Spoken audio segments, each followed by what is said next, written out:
Hello friends, എല്ലാവർക്കും സുഖമാണല്ലോ. അപ്പോൾ ഇന്ന് നമ്മൾ തയ്യാറാക്കാൻ പോകുന്നത് നല്ല ഒരു ഈവനിങ് സ്നാക്കാണ്. നമ്മളിവിടെ ഒരു അരക്കപ്പ് പുട്ടുപൊടി വെച്ചിട്ടാണ് ഈ ഒരു സ്നാക്ക് തയ്യാറാക്കിയിട്ടെടുക്കുന്നത്. വളരെ കുറഞ്ഞ സമയം മതി, അതുപോലെ തന്നെ കുറഞ്ഞ ഇൻഗ്രീഡിയൻസ് മതി നമുക്ക് ഒരു സ്നാക്ക് തയ്യാറാക്കാൻ. അപ്പോൾ റെസിപ്പിയിലേക്ക് പോകുന്നതിന് മുമ്പ് നമ്മുടെ ചാനൽ സബ്സ്ക്രൈബ് ചെയ്യാതെ കാണുന്നവരുണ്ടെങ്കിൽ ഒന്ന് സബ്സ്ക്രൈബ് ചെയ്ത് സപ്പോർട്ട് ചെയ്യണേ. പിന്നെ നിങ്ങൾ കണ്ടിട്ട് റെസിപ്പി ഇഷ്ടപ്പെടുകയാണെങ്കിൽ ലൈക്ക് ചെയ്യാനും നിങ്ങളുടെ അഭിപ്രായങ്ങളൊക്കെ താഴെ കമൻറ്റ് ബോക്സിലൂടെ അറിയിക്കാനും മറക്കരുത്.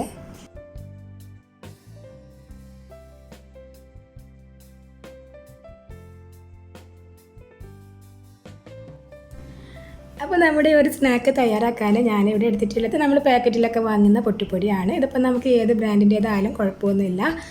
ഞാനിവിടെ എടുക്കുന്നത് ഒരു അരക്കപ്പ് അളവാണ്. നമുക്കിപ്പോൾ കപ്പല്ലാന്നുണ്ടെങ്കിൽ ഗ്ലാസ്സിൽ എടുത്താലും മതിയാവും. അപ്പോൾ നിങ്ങൾ ഗ്ലാസ്സിൽ എടുക്കുന്ന സമയത്ത് ഒരു അര ഗ്ലാസ് എടുക്കുക. പിന്നെ നമ്മൾ ബാക്കി പറയുന്ന ഇൻഗ്രീഡിയൻസ് ഒക്കെ ആ ഒരു ഗ്ലാസ്സിൽ തന്നെ അളന്നിട്ടെടുക്കാം കേട്ടോ. അപ്പോൾ അരക്കപ്പ് പൊട്ടുപൊടി ഞാനിവിടെ അളന്ന് വെച്ചിട്ടുണ്ട്. ഇത് നമുക്കൊരു ബൗളിലേക്ക് ഒന്ന് മാറ്റിയേക്കാം.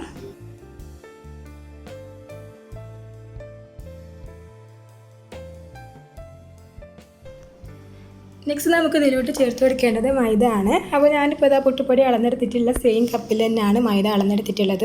അപ്പോൾ നിങ്ങൾ ഗ്ലാസ്സിലാണ് അളന്നെടുക്കുന്നതെങ്കിൽ ഇപ്പോൾ നമ്മൾ അര ഗ്ലാസ് പുട്ടുപൊടിയാണ് ചേർത്ത് കൊടുത്തിട്ടുള്ളതെങ്കിൽ ആ അര ഗ്ലാസ്സിൽ തന്നെ മൈദ അളന്നിട്ടെടുക്കുക.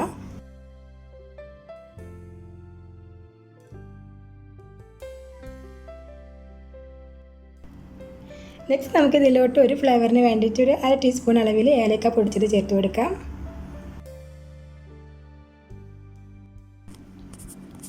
ഇനി ഇതിലേക്ക് നമുക്കൊരു നുള്ളു ഉപ്പ് ചേർത്ത് കൊടുക്കാം കേട്ടോ. നമ്മൾ ഈ ഒരു അപ്പം തയ്യാറാക്കുന്നത് അത്യാവശ്യം മധുരമൊക്കെ ചേർത്തിട്ടാണ്. ആ ഒരു സമയത്ത് മധുരമൊക്കെ ഒന്ന് ബാലൻസ് ആയിട്ട് നിൽക്കാനാണ് ഈ ഒരു സമയം നമ്മൾ ഉപ്പ് ചേർത്ത് കൊടുക്കുന്നത്. നെക്സ്റ്റ് നമുക്ക് ചേർത്ത് കൊടുക്കേണ്ടത് ചെറിയ ജീരകമാണ്. ഇപ്പം ഞാൻ ഒരു 1/4 ടീസ്പൂൺ അളവിലാണ് ചെറിയ ജീരകം ചേർത്ത് കൊടുക്കുന്നത്. അപ്പോൾ നമ്മൾ നെയ്യപ്പൊക്കെ തയ്യാറാക്കുന്ന സമയത്ത് ചെറിയ ജീരകമൊക്കെ ചേർത്ത് കൊടുത്ത് തയ്യാറാക്കാറുണ്ടല്ലോ. അപ്പോൾ നമുക്ക് ഈ ഒരു ജീരകത്തിൻ്റെ ടേസ്റ്റ് ഇഷ്ടമല്ലാന്നുണ്ടവരാണെങ്കിൽ നിങ്ങൾക്ക് കരിഞ്ജീരകമോ അല്ലെങ്കിൽ കറുത്ത എള്ളൊക്കെ ചേർത്ത് കൊടുക്കാം കേട്ടോ. ഈ ഒരു അളവിൽ തന്നെ ചേർത്ത് കൊടുത്താൽ മതിയാവും. അതിലേതെങ്കിലും ഒന്ന് എന്തായാലും നിങ്ങൾ സ്കിപ്പ് ചെയ്യാതെ ചേർത്ത് കൊടുക്കണം. നല്ല ഒരു ടേസ്റ്റും ഫ്ലേവറൊക്കെ ആയിരിക്കും. അപ്പോൾ ഇതെല്ലാം കൂടെ നമുക്കൊന്ന് മിക്സ് ചെയ്തിട്ട് ഇതുപോലെ നന്നായിട്ടൊന്ന് യോജിപ്പിച്ചെടുക്കാം. ഇനി നമ്മുടെ പൊടിയിലേക്ക് നമുക്ക് മധുരത്തിന് ആവശ്യമായിട്ടുള്ള ശർക്കര ചേർത്ത് കൊടുക്കാം. ഞാനിവിടെ പഞ്ചസാര അല്ല ശർക്കര ആണ് എടുക്കുന്നത്. അപ്പോൾ ഇതൊരു വലിയ ശർക്കര ആണ്. അപ്പോൾ നിങ്ങൾ മീഡിയം സൈസിലുള്ളതൊക്കെയാണ് എടുക്കുന്നതെങ്കിൽ ഒരു 2 ആണി വരെയൊക്കെ എടുക്കാം കേട്ടോ. ഇനി നമുക്ക് ശർക്കരപ്പാനി ഒന്ന് റെഡിയാക്കിയിട്ട് എടുക്കാം. അപ്പോൾ ഞാൻ ഒരു പാത്രത്തിലേക്ക് നമ്മുടെ ശർക്കര മാറ്റിയിട്ടുണ്ട്. ഇതിലോട്ട് ഞാനൊരു അരക്കപ്പ് വെള്ളമാണ് ചേർത്ത് കൊടുക്കുന്നത് കേട്ടോ. ഒരു അരക്കപ്പ് വെള്ളം ചേർത്തിട്ട് നമുക്ക് നന്നായിട്ട് തന്നെ ഒരു ശർക്കരയൊക്കെ ഒന്ന് അലിയിച്ചെടുത്തിട്ട് പാനി തയ്യാറാക്കിയിട്ട് എടുക്കാം.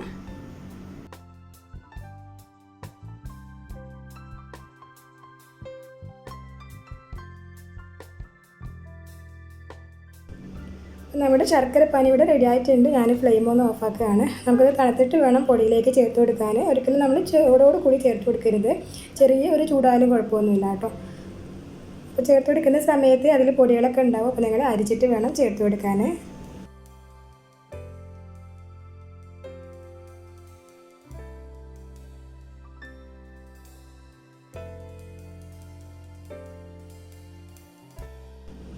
അപ്പോൾ ഒരു ശർക്കരപ്പാനി കൂടെ ചേർത്തിട്ട് നമുക്ക് പൊടിയായിട്ട് നന്നായിട്ടൊന്ന് മിക്സ് ചെയ്തെടുക്കാം കേട്ടോ. അപ്പോൾ നമ്മളിപ്പം ചേർത്ത് കൊടുത്തിട്ടുള്ള ഈ ഒരു അരക്കപ്പ് ശർക്കരപ്പാനി നമുക്ക് ഒരു പൊടിയിലേക്ക് എന്തായാലും മതിയാവില്ല. നമുക്ക് ബാക്കി വെള്ളം ചേർത്ത് കൊടുക്കാം. അപ്പോൾ അതിന് മുമ്പ് നമുക്ക് ഇത് മാത്രം ഒന്ന് മിക്സ് ചെയ്തിട്ട് പിന്നെ ബാക്കി എത്ര വേണ്ടി വരുമെന്ന് നോക്കിയിട്ട് ചേർത്ത് കൊടുത്താൽ മതിയാവും.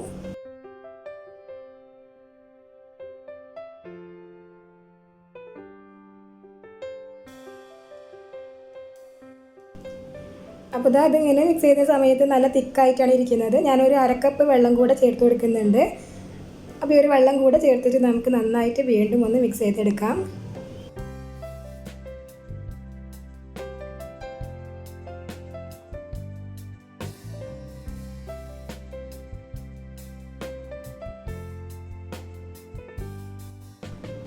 അപ്പോൾ അരക്കപ്പ് വെള്ളം കൂടെ ചേർത്ത് കഴിഞ്ഞപ്പോൾ കറക്റ്റ് തന്നെ നല്ല ഒരു പരുവത്തിലായിട്ടുണ്ട് കേട്ടോ. നമ്മുടെ ദേശീയടക്ക മാവിൻ്റെ ആ ഒരു കൺസിസ്റ്റൻസിയിലാണ് ഇപ്പോൾ ഇരിക്കുന്നത്. ഇതിലേക്ക് ഞാൻ ഒരു 1/4 ടീസ്പൂൺ അളവിൽ ബേക്കിംഗ് സോഡ ചേർത്ത് കൊടുക്കുന്നുണ്ട്. അപ്പോൾ നിങ്ങൾ വെള്ളം ചേർത്തിട്ട് നന്നായിട്ട് ലൂസായിട്ടില്ല എന്നുണ്ടെങ്കിൽ നമുക്കൊരു 1/4 കപ്പും കൂടെ വെള്ളം ചേർത്തിട്ട് മിക്സ് ചെയ്ത് കൊടുക്കാം കേട്ടോ. ചില നമ്മളെടുക്കുന്ന പുട്ടുപ്പൊടിൻ്റെ ആ ഒരു മാറ്റത്തിനനുസരിച്ചിട്ടൊക്കെ ചിലപ്പോൾ കട്ടിയായിട്ട് തന്നെ ആയിരിക്കും ഇരിക്കുന്നത്. ആ ഒരു സമയത്ത് നിങ്ങളൊരു 1/4 കപ്പും കൂടെ വെള്ളം ചേർത്തിട്ട് നന്നായിട്ടൊന്ന് മിക്സ് ചെയ്തെടുത്താൽ മതിയാവും.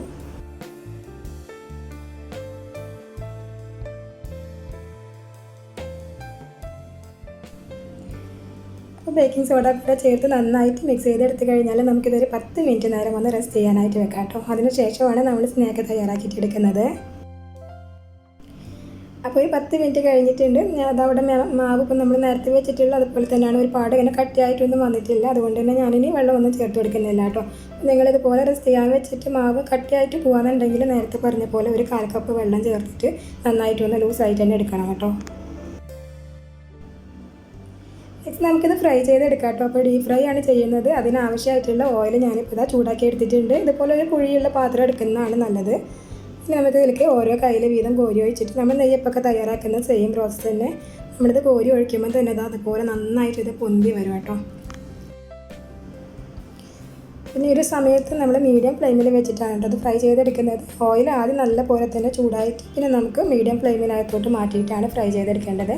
എന്നാൽ ഇതിൻ്റെ പുറത്തും അതുപോലെ തന്നെ അകത്തൊക്കെ ഒരേപോലെ കുക്കായിട്ട് വരുള്ളൂ.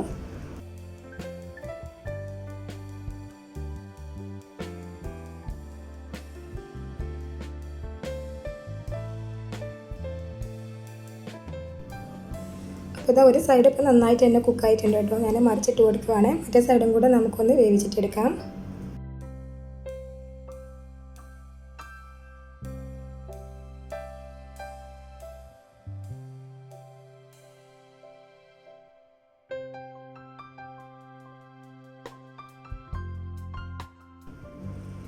അപ്പോൾ അതിൻ്റെ മറ്റേ സൈഡ് ഇപ്പോൾ നന്നായിട്ട് തന്നെ കുക്കായിട്ടുണ്ട്. ഇപ്പോൾ 2 സൈഡും കണ്ടില്ലേ ഏകദേശം ഒരേ കളർ പോലെ ആയിട്ടുണ്ട് കേട്ടോ. ഈ ഒരു സമയത്ത് ഇതിൻ്റെ അകത്തൊക്കെ നല്ല പോലെ തന്നെ കുക്കായി വന്നിട്ടുണ്ടാവുക. ഇനി നമുക്കിതൊന്ന് ഓയിലിൽ നിന്ന് മാറ്റിയിട്ട് ഇതേപോലെ തന്നെ ബാക്കിയുള്ളതും കൂടെ റെഡിയാക്കിയിട്ട് എടുക്കാം.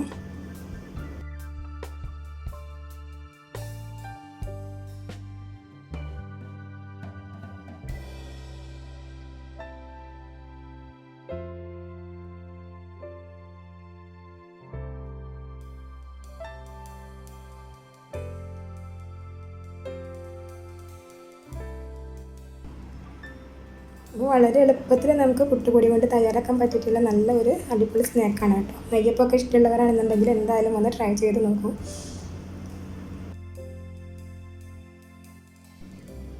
അപ്പോൾ നമ്മുടെ ബാക്കിയുള്ള സ്നാക്കൊക്കെ ഇവിടെ റെഡി ആയിട്ടുണ്ട്. ഞാനതൊന്ന് മുറിച്ച് കാണിച്ചു തരാം.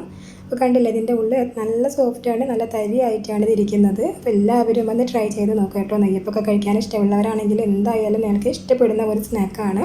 അപ്പോൾ വീട്ടിലെന്തായാലും ഒന്ന് ട്രൈ ചെയ്ത് നോക്കാം. നമ്മുടെ ഒരു റെസിപ്പി നിങ്ങളൊക്കെ കണ്ടിട്ട് ഇഷ്ടപ്പെട്ടിട്ടുണ്ടെങ്കിൽ ലൈക്ക് ചെയ്യാനും നിങ്ങളുടെ അഭിപ്രായങ്ങളൊക്കെ താഴെ കമൻറ്റ് ബോക്സിലൂടെ അറിയിക്കാനും മറക്കരുത്. അതുപോലെ തന്നെ നമ്മുടെ ചാനൽ സബ്സ്ക്രൈബ് ചെയ്യാതെ കാണുന്നവരുണ്ടെങ്കിൽ ഒന്ന് സബ്സ്ക്രൈബ് ചെയ്ത് സപ്പോർട്ട് ചെയ്യുക കേട്ടോ. താങ്ക്